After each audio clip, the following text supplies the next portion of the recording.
नमस्कार, मी साक्षी अणासाने येस मराठी न्यूजमध्ये आपलं स्वागत. पाहूया त्याच्या ठळक घडामोडी. काँग्रेसने लोकसभेसाठी पहिली यादी जाहीर केली. 39 उमेदवारांच्या नावांची केली घोषणा. बँकेच्या कर्मचाऱ्यांना 17% पगारवाढ देणाऱ्या करारावर अंतिम स्वाक्षऱ्या. 7 लाख कर्मचाऱ्यांचे वेतन वाढणार. समीर वानखेडेंची पत्नी अभिनेत्री क्रांती रेडकरला थेट पाकिस्तानमधून जीवे मारण्याची धमकी. मुख्यमंत्र्यांकडे केली कारवाई करण्याची मागणी. औरंगाबादच्या नादात दौलताबाद नावावर छत्रपती संभाजीनगरचा स्टिकर. शिंदे गटाच्या पदाधिकाऱ्यांचा कारनामा. उपमुख्यमंत्री देवेंद्र फडणवीस यांनी जागतिक महिला दिनानिमित्त मोठा निर्णय जाहीर केला. फडणवीसांच्या नावामध्ये आईचे नाव वडिलांच्या नावासोबत लागणार. सोलापुरात दुष्काळाच्या पार्श्वभूमीवर जनावरांच्या चोरीचे प्रमाण वाढत असून जनावरांची चोरी तथा तस्करी करणाऱ्यांवर तडीपारची कारवाई केली जाणार. आता पाहूया ठळक बातम्या विस्ताराने. सतर्क चालक सुरक्षित वाहतूक. प्रादेशिक परिवहन कार्यालय नाशिक आयोजित सतर्क चालक सुरक्षित वाहतूक जनजागृती अभियानात शालेय पातळीवरील स्पर्धा कार्यालयाकडून आयोजित करण्यात आलेल्या होत्या. यात निबंध स्पर्धा प्राथमिक गट व माध्यमिक गट तसेच चित्रकला स्पर्धा प्राथमिक गट व माध्यमिक गट आणि रस्ते सुरक्षा प्रश्नमंजुषा क्विज कॉन्टेस्ट माध्यमिक गट अशा विविध स्पर्धा आज दिनांक 9 मार्च 2024 रोजी ऑटोथॉन ठक्करडोम एबीबी सर्कल जवळ त्र्यंबक रोड नाशिक येथे संपन्न झाल्या. यात जनता विद्यालय वडनेर भैरोचा संघ रस्ते सुरक्षा प्रश्नमंजुषा क्विज कॉन्टेस्ट या स्पर्धेत कुमारी ज्ञानेश्वर प्रकाश तिडके व कुमारी श्रेया प्रकाश वाढवणे इयत्ता 8वी अ तसेच कुमारी पूर्वा किशोर खुटे इयत्ता 6वी अ या 3 विद्यार्थिनींनी माध्यमिक गटात सहभाग घेतला. मान्य मुख्याध्यापक श्रीमती सर, उपमुख्याध्यापिका श्रीमती भामरे मॅडम तसेच पर्यवेक्षक कुंभाडे सर व उपशिक्षिका श्रीमती जाधव योगिता मॅडम आणि श्रीमती संध्या पवार मॅडम यांचे मार्गदर्शन संबंधित विद्यार्थ्यांना लाभले. येस मराठीसाठी भाऊसाहेब लोखंडे, नाशिक. कळवण तालुक्यात मोठ्या उत्साहात एकलव्य जयंती व महाशिवरात्री साजरी. कळवण येथे महाशिवरात्री व भगवान वीर एकलव्य यांच्या जयंतीनिमित्त कळवण येथे बसस्थानक येथे आदिवासी एकलव्य भिल महाविकास मंच तर्फे संपूर्ण कळवण तालुक्यात भव्य अशी भगवान एकवीर एकलव्य यांच्या मूर्तीची मिरवणूक ढोल ताशे व बँजो पारंपरिक वाद्यांच्या तालावर नाचत संपूर्ण कळवण शहरातून मिरवणूक काढत येथे रामनगर येथे आरती करून मूर्तीपूजन करण्यात आले. महिलांची मोठ्या प्रमाणात उपस्थिती होते. यावेळी कळवणचे आमदार नितीन पवार, कळवण नगराध्यक्ष कैतिक पवार यांनी आदिवासी क्रांतिकारी वीर एकलव्य याचे पूजन केले व महाशिवरात्रीनिमित्त फळाचे वाटप केले. या मूर्तीचे पूजन व भूमिपूजन कार्यक्रमासाठी आयोजन आदिवासी एकलव्य भिल्ल महाविकास मंचाचे कळवण संस्थापक तुषार बर्डे, प्रदेशाध्यक्ष बापू बर्डे, प्रदेश संघटक दत्तू बर्डे, प्रदेश उपाध्यक्ष सरपंच प्रकाश पवार, के गांगुडे, महासचिव पी पवार, जिल्हा अध्यक्ष पांडू निकम, कळवण तालुका अध्यक्ष भारत पवार, कळवण खुर्दचे सरपंच लक्ष्मण पवार, भाऊसाहेब माळी, सोमनाथ चैरे, भगवान बागुल, सुभाष खैरनार आदींसह संपूर्ण समाज बांधव यावेळी मोठ्या संख्येने उपस्थित होता. या कार्यक्रमासाठी आलेल्या मान्यवरांचा आदिवासी एकलव्य भिल्ल महाविकास मंचातर्फे सत्कार करण्यात आला. नारळ फोडण्यात आले. आदिवासी एकलव्य भिल्ल महाविकास तर्फे समाजाच्या अडचणीत विविध शासकीय योजनांची माहिती देऊन कार्यक्रम मोठ्या संख्येने सहभागी होऊन साजरा करण्यात आला.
साठी तुषार बर्डे, सप्तशृंगीगड.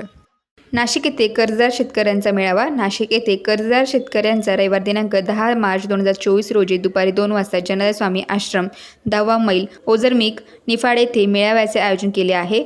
नाशिक जिल्हा मध्यवर्ती सहकारी बँकेने जाचक वसुली करून शेतकऱ्यांच्या जमिनीवर कसबेदार सदरी बँकेचे नाव लावण्याचा सपाटा लावलेला आहे. त्याविरोधात शेतकरी जन आंदोलन समितीच्या वतीने राष्ट्रीयकृत बँकेप्रमाणे सेटलमेंट या मागणीसाठी मुंबई उच्च न्यायालयात याचिका दाखल करण्याचा निर्णय घेण्यात आलेला आहे. त्या संदर्भात जावळे वकील साहेब यांच्याकडे 1100 फाईल दिलेल्या सर्व शेतकऱ्यांनी दिलेल्या पत्त्यावर आणि वेळेवर उपस्थित राहावे. तसेच उर्वरित सर्व कर्जदार शेतकरी ज्यांना या लढ्यात सामील व्हायचे आहे त्यांनी देखील पुढे दिशा ठरवण्यासाठी या मेळाव्यात हजर राहावे. तरी सदर मेळाव्यात जास्तीत जास्त कर्जदार सभासदांनी उपस्थित राहावे असे आवाहन जन आंदोलन समितीचे वतीने प्रकाश शिंदे, अर्जुन तात्या बोराडे, खेमराज कौर, नामदेव भगत, पंकज शिरसाट, एकनाथ धनवटे, दत्तात्रय शेडके, चिंदू पाटील, सुरेश शिरसाट, भाऊसाहेब भंडारे, रमेश अण्णा पवार, मोती नाना पाटील, गजानन खानवे, मनो पाटील, अशोक भंडारे, रमनाथ भंडारे, दिलीप पाटील, भगवान बोराडे, सतीश सूर्यवंशी, बाळासाहेब पाटील, राजेंद्र जाधव, अण्णासाहेब पाटील, दिलीपराव महाले आदींनी केले. जिल्हा मध्यवर्ती सहकारी बँकेच्या जाचक कर्ज वसुलीच्या विरोधात मुंबई उच्च न्यायालयामध्ये जी याचिका दाखल करायची आहे त्या संदर्भामध्ये सर्व शेतकऱ्यांची नाशिकला विश्रामगृहावर या ठिकाणी बैठक संपन्न झाली आणि त्यामध्ये आपल्याला मुंबई उच्च न्यायालयामध्ये लवकरात लवकर जायचं आहे आणि त्याच्यासाठी ओझर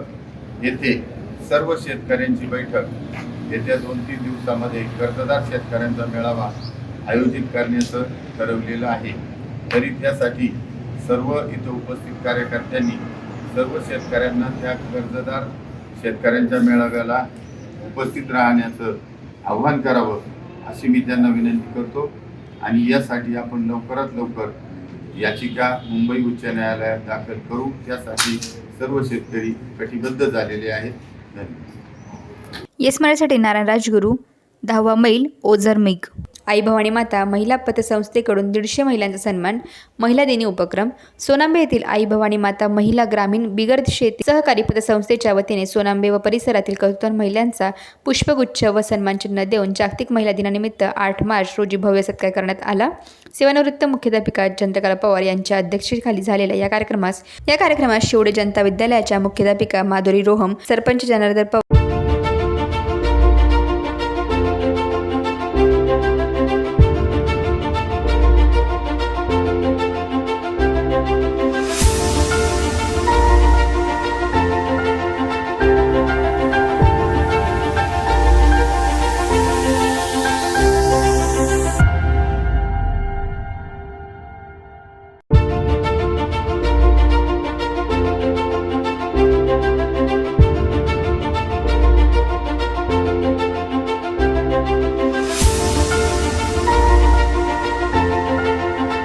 देवनदी पतसंस्थेचे चेअरमन गुरुवर्य BM पवार सर, माजी जिल्हा परिषद सदस्य केरूप पवार, तुकाराम पवार, सोपान बोडके, सामाजिक कार्यकर्ते सुधाकर नवले, संस्थेचे chairman Surekha Pawar, vice chairman Suman Bodke, कार्यकारी संचालक संजय पवार, सोपान पवार, ग्रामपंचायती सदस्य भगवान पवार आदी उपस्थित होते। कार्यक्रमाचे प्रास्ताविक अश्विनी पवार यांनी तर संजय पवार यांनी आभार मानले। सुरुवातीला मान्यवरांच्या हस्ते आई भवानी मातेच्या प्रतिमेला पूजन व दीप प्रज्वलन करण्यात आले। यावेळी शिक्षण, कृषी, आरोग्य, उद्योग, सहकार, राजकारण, समाजकारण या क्षेत्रातील उपसरपंच प्रमिला पवार, फुलाबाई पवार, अर्पणा पवार, योगिता शिंदे, अभंग मॅडम, जुनकाबाई पवार, मीरा पवार, अश्विनी पवार, रुपाली पवार, कविता बोडके, अनिता कडभाने, वर्षा घोडे, कुसुम जोवरे, आशा पवार, कलाबाई जगताप, इंदू पवार, जाकिया पठाण, रवाना शेख, लता कराड आदी कर्तृत्ववान महिलांचा सत्कार करण्यात आला। अशा प्रकारचा जागतिक महिला दिन प्रथमच मोठ्या उत्साहात संपन्न झाल्याने महिलांनी मोठ्या संख्येने उपस्थिती लावून समाधान व्यक्त केले।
येस मराठीसाठी तालुका प्रतिनिधी सोनांबे।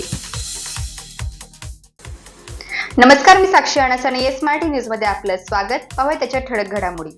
दिंडोरी तालुक्यातील वणी येथे महाशिवरात्री पर्वाची जागर व काल्याच्या कीर्तनाने सांगता करण्यात आली। खंडेराव नगर येथे रामेश्वर महादेवाचे प्राणप्रतिष्ठा सोहळा झाल्यानंतर रात्री हरिभक्त पारायण, कीर्तन, केसरी चांगोनाताई जमदडे यांचे श्रुश्राव्य हरिकीर्तनाने नागरिकांना मंत्रमुग्ध केले। यावेळेस खंडेराव नगर येथील नागरिकांनी कोणत्याही प्रकारचा शासकीय निधी न घेता नागरिकांच्या सहकार्याने रामेश्वर महादेवाचे मंदिर बांधून झाल्यानंतर त्या ठिकाणी रामेश्वर महादेवाची प्राणप्रतिष्ठा सोहळा करण्यात आला।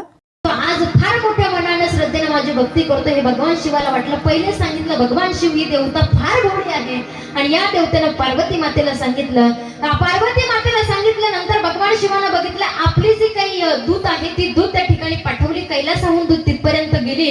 गेल्यानंतरचा प्रसंग जो काही आहे त्याच्याकरता आपल्यालाही तेवढी सेवा करावी लागेल, तेव्हा तो प्रसंग नक्की जीवनामध्ये आठवता येईल, साठवता येईल। चला ना पुढे।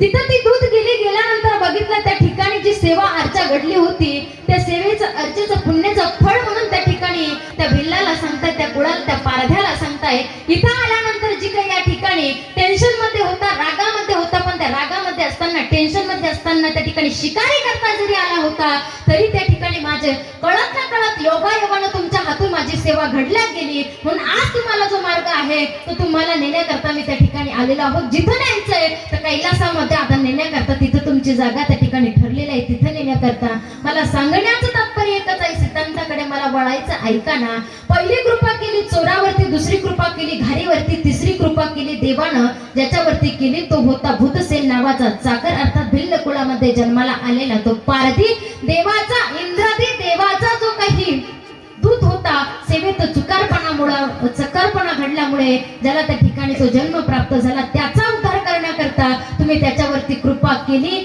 मला वाटतं देवा तुम्ही अशा अनेकांवरती जी कृपा केली, जो दिवस होता तो शिवरात्रीचा होता, ज्या दिवशी ज्या पारध्याकडनं सेवा घडली त्या दिवसाला तुम्ही एवढे मोठं महत्व दिलं की तो शिवरात्र नाही नुसता तर महाशिवरात्री सारखं व्रत या जगामध्ये त्या ठिकाणी 16 रूपेने केला। विठ्ठल ब्रह्मांड नायक, ब्रह्मांडधारी, जगत करता, पालन हरता परमात्मा, या भगवान परमात्माच्या पूर्ण कृपाशीर्वादाने, साधू संत महंतांच्या पूर्ण कृपाशीर्वादाने ज्या प्रांगणामध्ये आपण या ठिकाणी जमलेलो आहोत, ज्या धर्ममंडपामध्ये या ठिकाणी जमलेलो आहोत, या ठिकाणी भगवान परमात्माचं विराजमान आहे।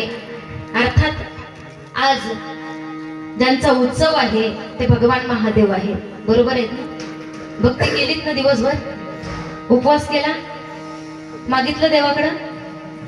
नाही. ज्या भगवान परमात्म्याच्या प्रांगणामध्ये उपस्थित आहोत, हजर आहोत,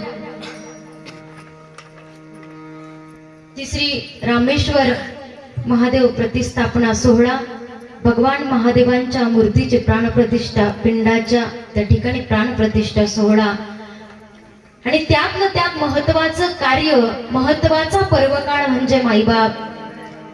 ज्यांची त्या ठिकाणी आज ज्या देवतेची त्या ठिकाणी स्थापना आहे, त्याच देवतेचं आज कार्य म्हणजे त्या देवतेची महाशिवरात्र सुद्धा आजच्या दिवशी आहे.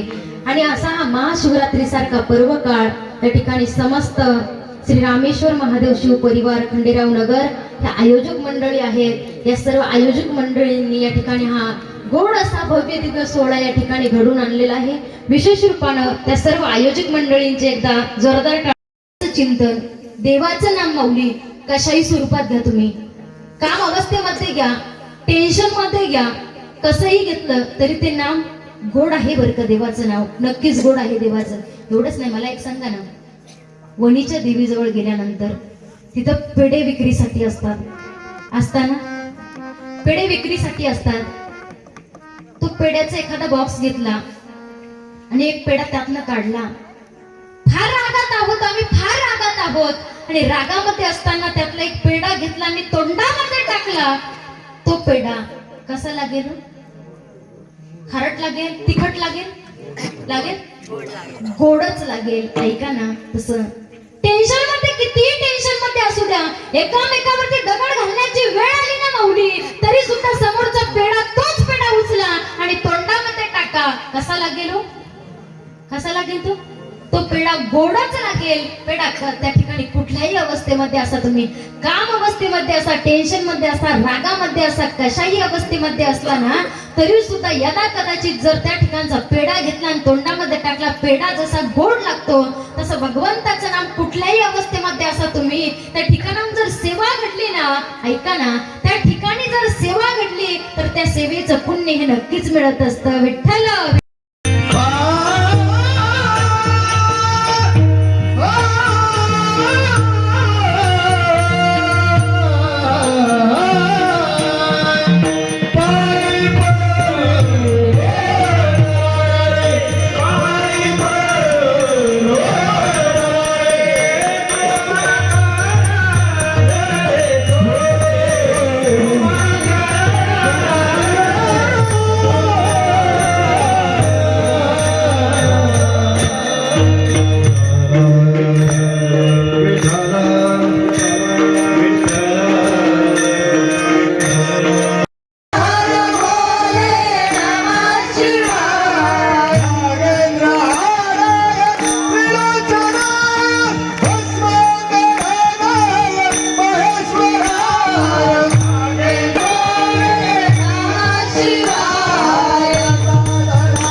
आपली जागा सोडू नका, कोणी उठणार नाही. अखिल कोट ब्रह्मांड नायक रुक्मिणी प्रणव संजीवन पंढरीश पांडुरंग परमात्म्याच्या असीम कृपा आशीर्वादाने भगवान महादेव देवांच्या वास्तव्याने प्रेरित असणाऱ्या आई सप्तशृंगी मातेच्या कुशीत बसलेल्या श्री क्षेत्र वणी, त्याचप्रमाणे खंडेराव नगर या ठिकाणी आयोजित केलेला हा एक दिवसीय कीर्तन सोहळा निमित्ताने आहे. खरं तर सर्वांना ज्ञात आहे, माहित आहे. येस मराठीसाठी शामराव सोनोने, वणी. नवनिर्माण सेनेचा आज 18वा वर्धापन सोहळा नाशिकमध्ये कर्मवीर दादासाहेब गायकवाड सभागृह येथे संपन्न झाला. याप्रसंगी माननीय राज ठाकरे यांनी सभेला संबोधित केले. ते म्हणाले की श्री राजसाहेबांना विनंती करतो की त्यांनी संपूर्ण सभेला संबोधित करावं.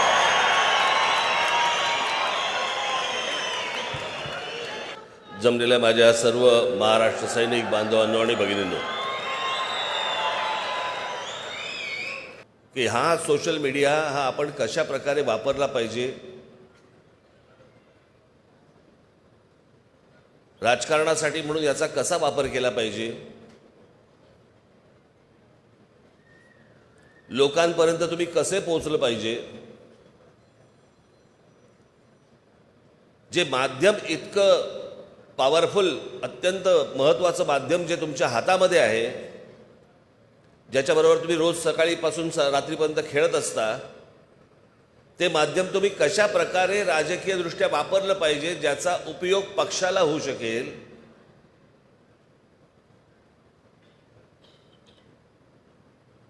हे ती गोष्ट ते सांगत होते. आणि खरंच आहे,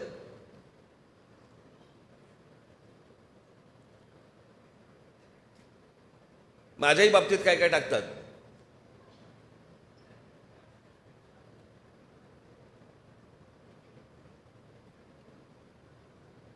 गाडी येते, दरवाजा उघडतो, मी खाली उतरतो आणि मागे अरा रा रा रा रा रा रा रा. अरे काय म्हणजे काय?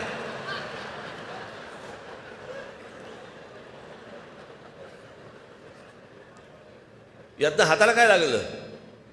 ना तुमच्या ना माझ्या.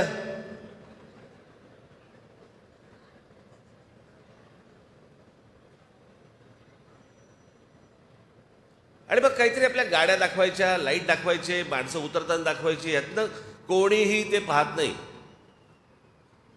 तुम्ही जर पक्षाच्या नावाने जर समजा सोशल मीडियावरती जर तुमचा कंटेंट, तुमची गोष्ट जर समजा लोकांपर्यंत पाठवणार असाल, पक्ष आला कोणताही असू देत, लोक पाहत नाहीत.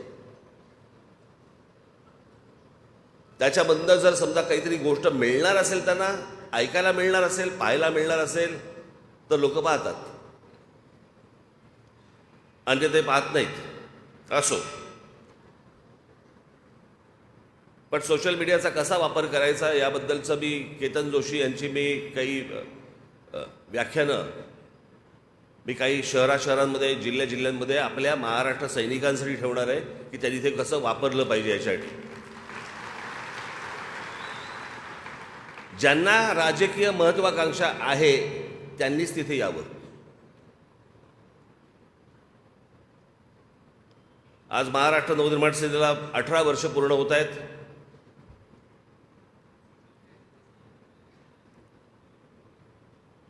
यावर्षी ठरवलं नाशिकमध्ये करायचं. दरवेळेला मुंबईमध्ये होतो, मग एके दिवशी ठाण्यामध्ये केलं, एके दिवशी पुण्यामध्ये केलं एकदा. म्हटलं याला नाशिकला करू. महाराष्ट्रातल्या प्रत्येक शहरांमध्ये, प्रमुख शहरांमध्ये दरवर्षी पक्षाचा वर्धापन दिन साजरा करायचा असं आम्ही ठरवलेलं आहे.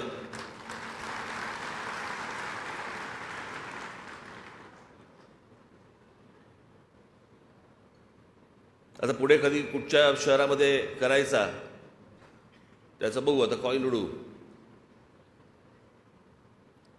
पण आज 18 वर्ष पूर्ण होत आहेत पक्षाला. मला असं वाटतं आज मी थोडासा राजकीय इतिहास तुम्हाला थोडासा सांगणं आवश्यक आहे. कारण आपल्याकडे सध्या काय झालेलं आहे, प्रत्येकाला की वडा टाकला की तळून आला पाहिजे,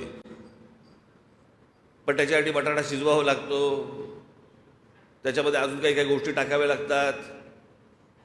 मग त्याचं पीठ करावं लागतं, बाकी गोष्टी असतात. या सगळी प्रोसेस बाजूला, फक्त आम्ही बटाटा खाणार, तो तळून आला पाहिजे.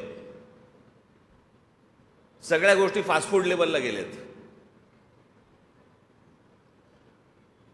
मी तुम्हाला सगळ्यांना एक गोष्ट सांगेन, माझ्या सर्व महाराष्ट्र सैनिकांना, खास करून माझ्या महाराष्ट्र सैनिकांना सांगेन, माझ्या बरोबरच्या सर्व सहकार्यांना, तुम्हाला सगळ्यांना सांगेन, राजकारणामध्ये जर समजा तुम्हाला वावरायचं असेल, राहायचं असेल, टिकायचं असेल, तर सगळ्यात महत्त्वाची गोष्ट ती म्हणजे लागते पेशन्स.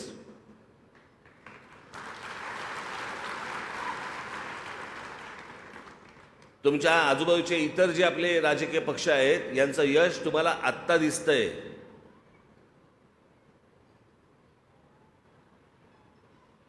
आपल्याला असं वाटतं नरेंद्र मोदींचं जे यश आहे 2014 साली आलेलं, ते नरेंद्र मोदींचं आहे, त्यातला काही भाग असेल, पण ते संपूर्ण श्रेय इतकी वर्ष त्या पक्षासाठी झटत असलेले जे कार्यकर्ते त्यांचे आहेत ना, त्यांचं आहे ते श्रेय. 1952 साली पक्ष स्थापन झाले त्यांचा, 1952 साली जनसंघ, तो 1980 साली त्याचा भारतीय जनता पक्ष असं झालं नामकरण.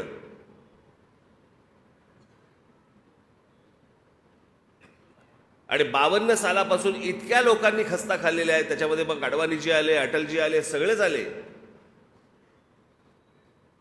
महाराष्ट्रात बघायला गेलं तर प्रमोद आमचे महाजन झाले, गोपीनाथराव मुंडे झाले, सूर्यभान वाडणे झाले, अनेक लोक आहेत. ज्या अनेक लोकांनी, हर्ष अडवाणी झाले, इतक्या लोकांनी जे इतकी वर्ष ज्या खस्ता खाल्लेल्या आहेत ना, त्याच्यातनं आलेलं हे यश आहे. अचानक मिळालेलं यश नाही आहे.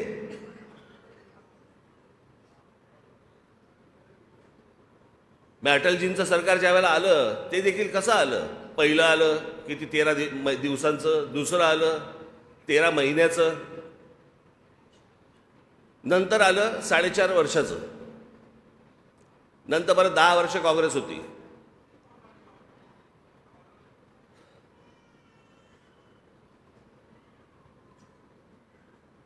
गेल्या 18 वर्षामध्ये मी माझं भाग्य समजतो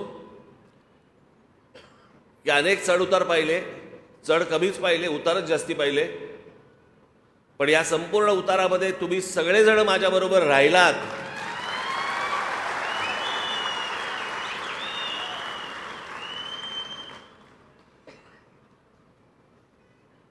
यश काय, कुठे जातं यश? मिळणार, निश्चित मिळणार.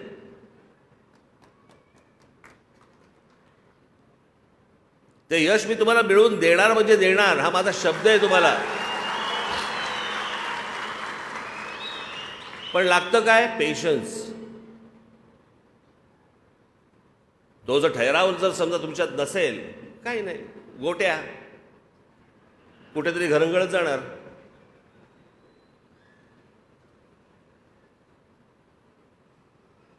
आणि मला ना, मी तुम्हाला खरं सांगतो, मला ना माझ्या कडेवरती माझी पोरं खेळवायची आहेत.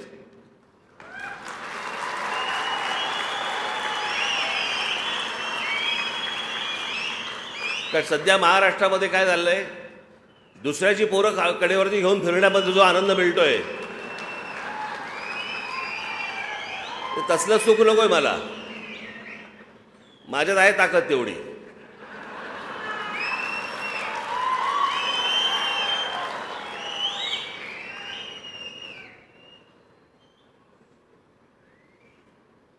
पण हे पक्ष उभं करणं, पक्ष चालवणं, राष्ट्रवादी काँग्रेस पक्ष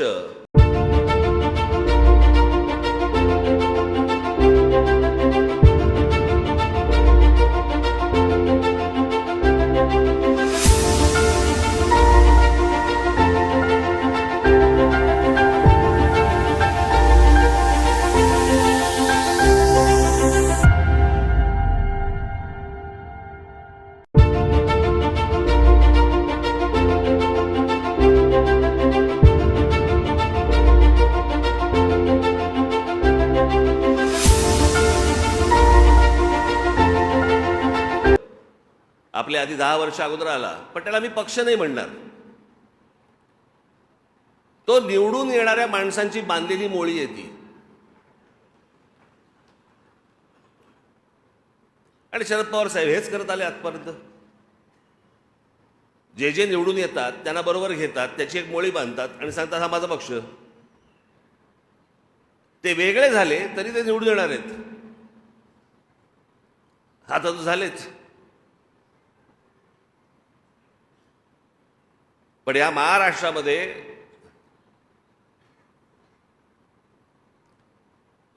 जर खऱ्या अर्थाने जर पक्ष स्थापन कुठचे झाले असतील तर एक पहिला जनसंघ, त्याच्यानंतर शिवसेना आणि त्याच्यानंतर महाराष्ट्र नवनिर्माण सेना.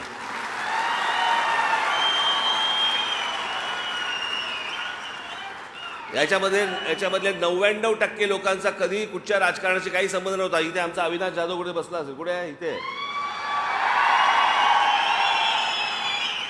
या पक्षात यायच्या आधी काय करत होता विचारा. काही नाही. म्हणजे तो काम करत होता पण राजकीय दृष्ट्या काही करत नव्हता, कुठच्याच पक्षात नव्हता.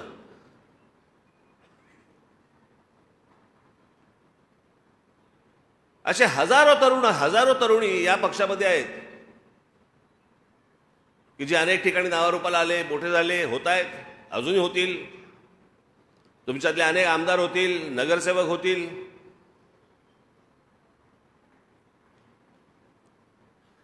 पण पेशन्स महत्वाचा आहे तुमचा त्या सगळ्या ह्याच्यात.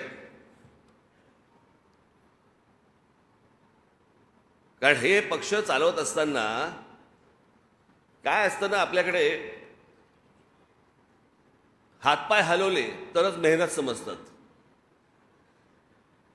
मी एक खूप जुनी गोष्ट आहे ती. एकदा राम गणेश गडकरी मी ऐकलेली गोष्ट होती. राम गणेश गडकरी एकदा त्यांच्या कोकणाच्या घरामध्ये, कोकणाची घरं सगळी अशी उघडी, दारं खिडक्या, दरवाजे बंद असे पण खिडक्या बिडक्या उघड्या, आतलं घर अख्खं दिसायचं. एक माणूस राम गणेश गडकरींना भेटायला गेला.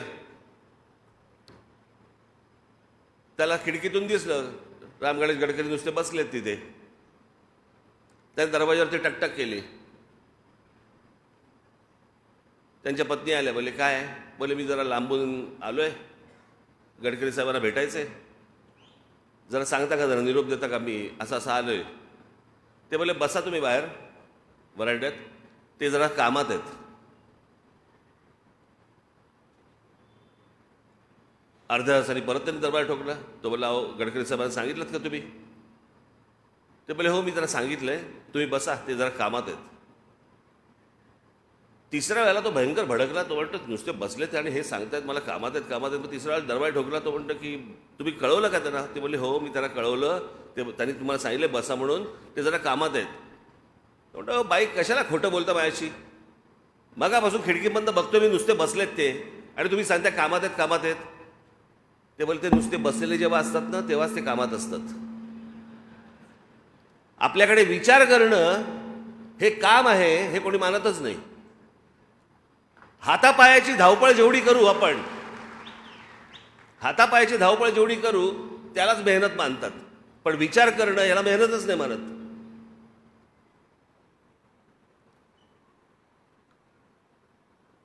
अनेक वेळेला अशा गोष्टी असतात की ज्याला काही बाबा स्ट्रॅटेजीचा भाग असतो. काही वेळेला काही गोष्टी सांगता येत नाहीत.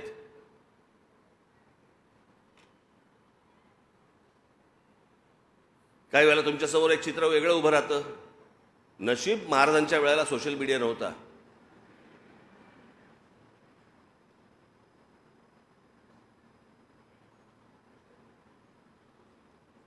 आणि आजचे पत्रकार पण नव्हते. नाही तर पत्रकार परिषदेमध्ये विचारलं असतं महाराजांना त्यांनी, महाराज जरा तो गनिमी कावा सांगता का, काय होता तो? त्या दिवशी इथे मी आलो, कुठे बसले आमचे पत्रकार बांधव? हा इथेच बसलेत सगळे. त्या दिवशी मी इथे आलो, पत्रकार परिषद घेतली. काय विचारावं एका माणसाने मला प्रश्न. मला बोलला नरेंद्र मोदी सध्या महाराष्ट्रामध्ये फिरतायत, सभा घेत आहेत, तुम्हाला वाटतं ते लोकसभेसाठी घेत असतील? मी म्हटलं चला हे माझ्या लक्षातच नाही आलं, म्हटलं ते लोकसभेसाठी घेत असतील. म्हटलं विलक्षण, म्हटलं तू माझे डोळेच उघडलेस. हा काय प्रश्न आहे?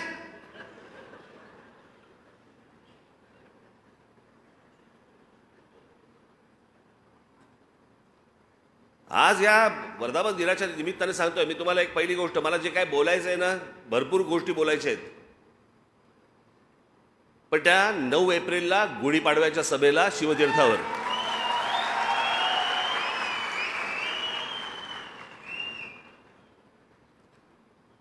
महाराष्ट्र नवनिर्माण सेनेने आज असंख्य कामं केली, अनेक कामं केली, अनेक आंदोलनं केली, यशस्वी आंदोलनं केली. माझ्या अनेक महाराष्ट्र सैनिकांनी तुरुंगवास भोगला, माझ्या सकट लाट्या काठ्या खाल्ल्या महाराष्ट्रासाठी, मराठी माणसासाठी. आणि मग आपले विरोधक आहेत ना, जे पत्रकारितेमध्ये पण आहेत, मग हे आपले विरोधक सगळ्या गोष्टी पसरवतात. हे काय सुरुवात करतात पण शेवट करत नाहीत. आम्ही सुरुवात करतो आणि शेवट करत नाही. एक आंदोलन दाखवायचं मला ज्याचा शेवट नाही केला.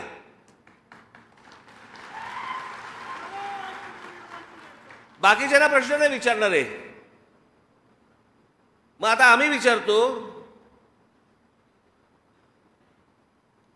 की मागच्या सरकारांनी एक विषय पुढे ढकलला होता, त्याचं पुढे काय झालं, शेवट का नाही झाला? अरबी समुद्रामध्ये शिवाजी महाराजांचं, आमच्या शिवाजी महाराजांचं स्मारक अजूनपर्यंत का नाही झालं?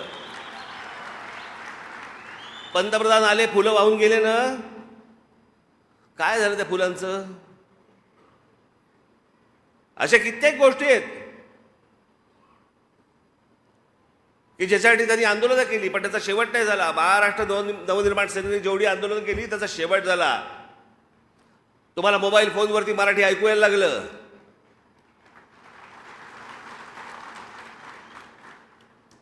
टोल नाके बंद झाले.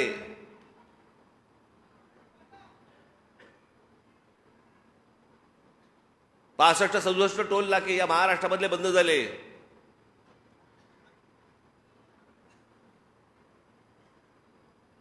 आणि मी पहिल्यापासून सांगत होतो आपली भूमिका स्वच्छ होती, प्रामाणिक होती, आहे.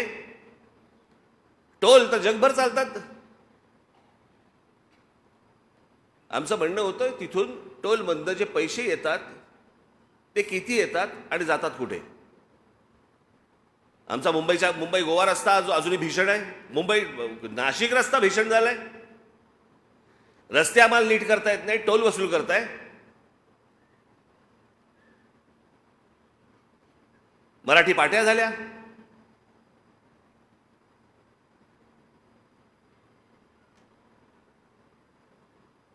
त्या अनेक प्रार्थना स्थळांवरचे, मशिदींवरचे आम्ही भोंगे काढायचं म्हटलं, बंद झाले होते भोंगे. पण हे डरपोक सरकार, आधी जे उद्धव ठाकरे सरकार होतं त्या काळामध्ये आपण हे भोंग्यांच्या बद्दल बोललो. ते भोंग्यांच्या बद्दल बोलल्यावरती माझ्या 17,000 महाराष्ट्र सैनिकांवरती केसेस टाकले होते. आणि हे म्हणे स्वतःला समजतात हिंदुत्ववादी. 17,000 माझ्या पोरांवरती केसेस टाकल्यात. तुम्ही काय चुकीचं केलं होतं त्यांनी?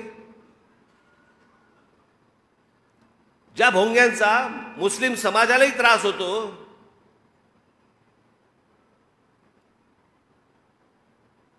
हा आमचा इथे मामू आला असेल. मामू कुठे आहे? हा बघा, काल त्याच्या भागात गेलो होतो मी. तिकडे अनेक मुस्लिम समाजातले अनेक मुस्लिम बांधव मला सांगत होते की मला तर एक पत्रकार पण भेटला होता मला पुण्यामध्ये. त्याने सांगितलं माझी मुलगी लहान आहे, मला त्या भोंग्यांचा त्रास होतो. मी जाऊन त्या मशिदीमध्ये त्या मौलवींना सांगितलं, ते ऐकायला तयार नाहीत. ज्या वेळेला हे आंदोलन झालं त्यावेळेला सगळ्या ठिकाणी सगळं बंद झालं होतं. पण सरकारच ढिली पडल्यानंतर परत सगळं सुरू झालं.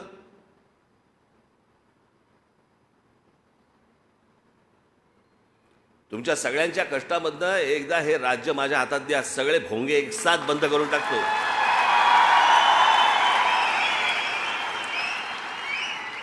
बघू कोणाची हिंमत आहे त्याच्यानंतर परत भोंगा लावायची.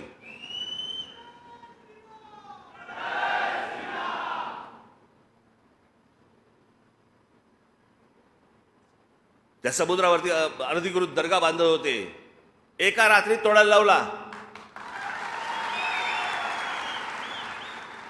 आम्ही काय प्रार्थना करू नका म्हणतोय? आम्ही काय नमाज पढू नका म्हणतोय?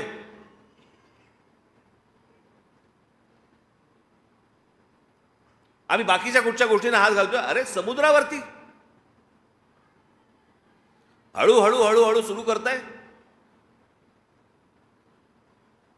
ते झाल्यानंतर तुम्ही महत्वाची गोष्ट त्यातली बघा, ते झाल्यानंतर देखील मुस्लिम समाजाकडनं कोणती प्रतिक्रिया नाही आली, कारण त्यांनाही कळलंय अनधिकृत आहे. पण हे केलं कोणी? का सरकारच्या लक्षात नाही आलं? जिकडे तो दर्गा होत होता त्याच्या बरोबर 100 फुटावरती तिथे पोलीस स्टेशन आहे. का नाही त्यांच्या लक्षात आलं? का नाही महानगरपालिकांच्या लक्षात आलं? मी हे तुम्हाला एवढ्यासाठी सांगतोय की बाकीचे लोक ज्या प्रकारचा अपप्रचार आपल्याबद्दल करतायत त्यावेळेला तुम्ही त्यांना सडकवून सांगितलं पाहिजे. त्याच्याकडे आपण एक पुस्तिका पण काढली, एक आपण पुस्तिका पण त्याच्यासाठी काढली की आपण काय काय काय आजपर्यंत आंदोलनं केली आणि त्याचे रिझल्ट्स काय ते तुमच्यापर्यंत पोहोचलं नसेल तर पोहोचवायचा मी सांगतो ह्या सगळ्या लोकांना तुमच्यापर्यंत पोहोचवायला. तेव्हा त्या लोकांशी बोला, त्या पत्रकारांशी बोला जेव्हा तुमच्यावरती आरोप करतात त्यावेळेला. गेल्या 18 वर्षामध्ये आपल्या पक्षाने जेवढी आंदोलनं केली, यशस्वी आंदोलनं केली, इतर कोणत्याही राजकीय पक्षाने केलेली नाही आहेत.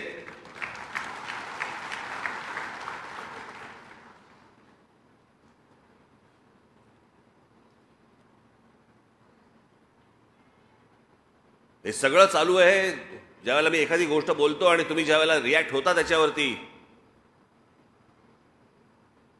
हे काय तुम्हाला असं वाटतंय लोकांपर्यंत पोहोचत नाही? लोकांपर्यंत पोहोचतंय.